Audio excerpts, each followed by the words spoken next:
Let's start with the Club World Cup, Jack. You were out there. 2-0 over Casablanca, 6-0 over Al Ain, 5-2 over Juventus, and then defeat to Al Hilal after extra time 4-3. It felt like a strange old campaign because it felt like as the group was going on, and certainly at the end of that Juventus game, it felt like a lot of good feeling was back.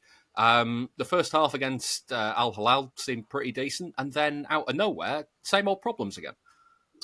Yeah, you had the halcyon days of wide out Casablanca and utopia that was Al Ain. And then it was basically the 24-25 season against Al Hilal, really. After the Juve game, there was a lot of people going, "Oh, they're back! Like this is amazing. They're playing really, really good football." But I think those of us that were out there, I think there was about 7 or 8 of us covering the tournament from a City perspective. I think we were all fairly balanced. Like it would have been quite easy to go overboard and go, "Oh my god, like this attacking is amazing!" Like, but equally, I think you have to look at the sort of opponents. Like Casablanca were much better than Al Ain, who just weren't very good. And then Juve have taken a massive dip, so they're not like all right. Sort of kind of trading on the name at the moment. I don't think Juventus are particularly brilliant, but I still managed to sort of carve quite a few opportunities out. Casablanca had a few chances as well. So that I thought at the end of the group stage was like this is significantly more exciting and is improved on the ball, but they have got like problems going the other way, and that then became self-evident in the last 16 game, which was. I think as astonishing a performance as anything that we saw last year, really. Kieran, it was difficult watching the games from here because obviously a lot of them took place in the middle of the night. Mm-hmm. What kind of when you woke up to see that City had been knocked out by Al Hilal, did that kind of feel like all of the good work, all the good positive vibes that had been from the games before, it just immediately gone, or is there still something you could take from them? I've got a confession to make. I didn't wake up and see the result. I woke up in the middle of the night. Bizarrely, I was having a bit of trouble sleeping then, so I stuck it on my phone and watched it live.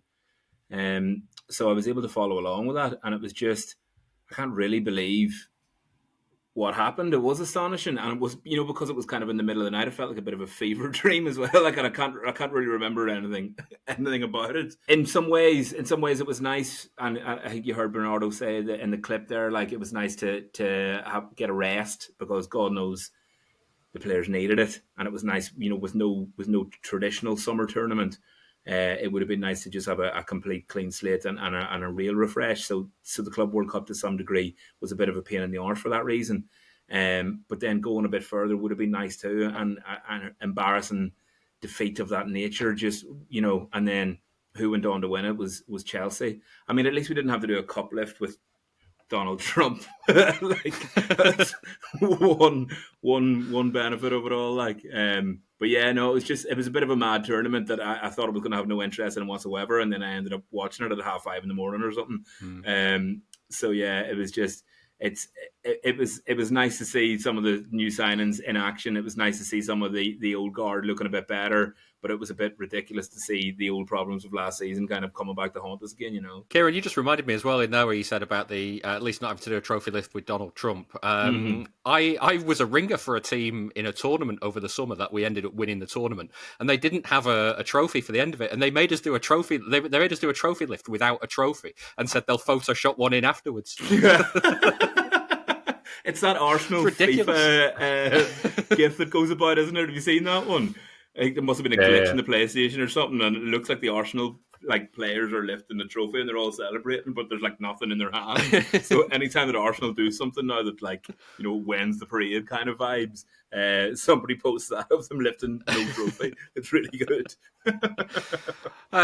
Jack, Kieran's mentioned already the new signings. Let's run through them. Aït-Nouri from Wolves, around about 32 million. Cherki from Lyon, around about 34 million. Reinders from AC Milan, about 46 million. And then Trafford from Burnley, around 31 million at the time of recording. Maybe some more to come still. What do you rate the business so far this summer? Yeah, good. I think they were really I thought they were really definitive before the Club World Cup on what they wanted. All right, they pivoted away from Morgan Gibbs-White, which It was a big surprise because Gibbs White thought he was joining City. I think everyone thought he was going. But I think Cherky became available at a really, really good price, and they sort of pivoted away from it a little bit. I think it was quite decisive. Reinders looks a good player, and I think the thing with Reinders is that last season there were no goals from midfield at all with her, and Reinders gives me that sort of vibe of Gundogan pre-Barcelona, where it's like ghosting in, makes the back post his own. I'm like, I'd be surprised if Reinders doesn't get over 8 goals in the league this year. I wondered if you were going to say double figures then. Well, I wanted to say double figures, but I didn't want to be wrong, so we've gone with 8.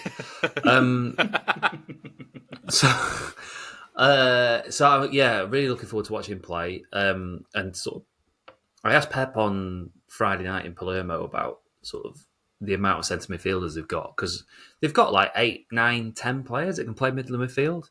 So, well, like, what are you going to do about that? And he said, well, I think he kind of misunderstood the question, but he's like, we've only got 3. We've only got Rodri, who's not fully fit. We've got Kovacic, who's out till October, which was a little bit of a bombshell. And then Nico Gonzalez. And he was obviously talking about the number 6 position. And he sees, so he went on to sort of say that Reinders is his sort of 8. He's obviously the Gundogan. Like, he's the Gundogan of 3-4 years ago. And that's what he's been signed for. And yeah, he looks to have, he played much deeper during the Club World Cup to sort of varying success. But then Saturday, I know it was only against Palermo, who were in the 2nd division in Italy, but he looked very strong in there. This Donnarumma stuff just seems really mad. I was sad enough about losing Ortega. I really didn't want Ederson to go. I think he's been absolutely crucial since we've signed him to the success. The way he plays, how comfortable he is with his feet, his passing ability. Obviously, he's been at fault, or certainly at the scene of the crime, for a lot of mistakes, and goals seem to slip by him a little bit. He does seem. I mean, in fairness, and I know I get hammered for being part of the goalkeepers union, but in fairness, every goalkeeper is always at the scene of a crime when the goal goes in. Well, yeah, that's true. Well, not unless you're really, really, really bad, and you're not at the scene of the crime, are you? I sort of thought Ortega would go, Ederson would stay number 1, Trafford would kind of use his experience and work his way into being the number 1 between the 6, and that seemed to suit everybody's kind of idea about what way things were going to proceed. And yeah, it's just a bit of a spanner in the works, and I because I've just been half catching up and half reading messages, I don't know how concrete this Donnarumma stuff is. I liked the look of him years ago when he was first sort of coming through, but I don't know, is he a bit of a spent force now? Is he an improvement? Is he an upgrade? Does he allow City to play the way that we have with Ederson? I think he will be an upgrade with his hands, definitely, on Ederson. But I mean, yeah, just chalk and cheese with the feet. Donnarumma can't play. Like, there is definitely interest in him, and Ederson's future is very much up in the air. And I don't think, I've been writing a piece today. Hopefully will get published at some point before the Wolves game, which is like not massively helpful to go into a season with this much confusion. And I don't think Guardiola knows his best 11. Guardiola will know who his goalkeeper is going to be for the season, but none of us do. And I don't know. It seems like a little bit chaotic to me at the moment. When you add in the Savinho and Rodrigo stuff as well. You've got the manager telling us on Friday that there were going to be no other signings unless loads of players left. And then you've got Donnarumma, Rodrigo. Savinho's a bit like, I don't know what my future looks like here. Tottenham have obviously been given enough encouragement to sort of test the waters with City. You've got, I think the biggest thing will be that squad that travels to Wolves on Saturday. Like, there are going to be quite a few players that are really pissed off on Saturday. And I think that is when you're going to know what that squad's going to look like. Because there's going to be a few of them going, Jesus, I'm absolutely nowhere near this. I need to go. I need to leave. Jack, I'm interested in the backroom staff changes as well because they basically had a bit of a clear out before the Club World Cup, and they've now got Pep Lijnders joining Guardiola. And there was the story of Guardiola asking for Klopp's permission about that. James French, ex-Liverpool. Permission's a strong word, isn't it? Yeah. James French, ex-Liverpool. Kolo Touré, ex-Liverpool. Fresh ideas? Yeah. Linda's is a really interesting one. It sort of kind of points towards a change in style and attitude, I would say. Probably something a bit more direct. And like if you look at the players that they've brought in, like Reinders and Cherky in particular, are like more vertical players than we've been sort of used to. And that, I suppose, like signings in recent seasons like Doku and Savino have sort of kind of been a little bit more up and down as well. Kolo, yeah. I was under the impression Kolo Touré was only supposed to be there for the Club World Cup, and then it seems like everybody liked him and he got on with it, and he's done a good job, so they've gone, okay, come and stay a bit longer. It was effectively a trial to see how it went. Like the suggestion going in was that he's probably going to get this job full time, but they didn't announce it. And they were saying, it's just for the Club World Cup, we'll see how it goes, sort of thing. But then the players loved him, and he, he's built up a rapport with quite a few of them quite quickly, which is a positive thing. And you need a balance in a backroom team. You can't just have four Pep Linders that are like chewing the manager's ear off about like whether they're going to play three at the back or five or whatever all the time. Like you need like different personalities. The Touré thing is just as interesting as Linders, really, obviously for very different reasons. Like, I think the fun went out of playing for City last year. And I know for a fact that the players weren't happy with the communication or lack thereof from the coaches. Like, so ordinarily you would have like Pep would go off on one in a team meeting or whatever, or in a dressing room, and he just go, whatever. And then quite a lot of the players are like, or don't know sort of how to take that, like don't know how to digest all that. And then in years gone by, they would have had someone that would be an Arteta or a Maresca or Lilo the first time or whatever that would come round and say, he actually means this, blah, blah, and they'll talk you through it. Apparently there was absolutely none of that last season. And the players are like, we're not like, I don't know, it didn't seem that cohesive from the people I've spoken to. I mean, everyone will have a different view on it, won't they?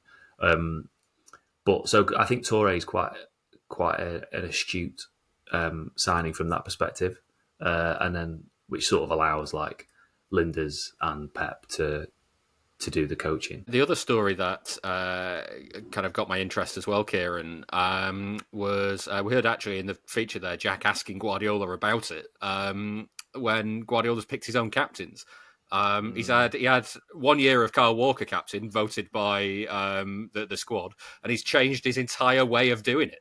Yeah, and that was always the way it was done, wasn't it? It was always like a democratic vote, because I remember something bizarre, like in Nathan Ake, and he'd only just arrived, and he was like he got loads of votes in the player ballot, because they found him captain material, or had leadership qualities straight off. So no, I'm glad. I mean, the Walker experiment didn't really work at captain, did it? Especially like as he was given more responsibility, his form just absolutely fell off a cliff, and you were looking at him so often to be the leader, to be the representative, and then he was just letting things slip so badly. And again, talking about scene of the crime, he was heavily involved in so many mistakes, so many individual errors, and massive fuck ups. Like caked in blood, holding the weapon. Yeah. Fingerprints everywhere. No one now that Pep's sort of had enough of the players choosing, and seeing how badly that went, having Walker. It's brilliant again to see him kind of stepping in and taking a stand, but the result of his choice is really surprising, because I just wouldn't have I love, like, Bernardo Silva was my favourite City player, like I absolutely adore him, but I wouldn't have put him as captain. I just don't know, maybe the literal stature of him, and he's a bit of a piss taker, so it's funny that he landed on that. But the captaincy team as such, Rodri, Diaz and Haaland. What a kind of vote of confidence that is for Haaland as well.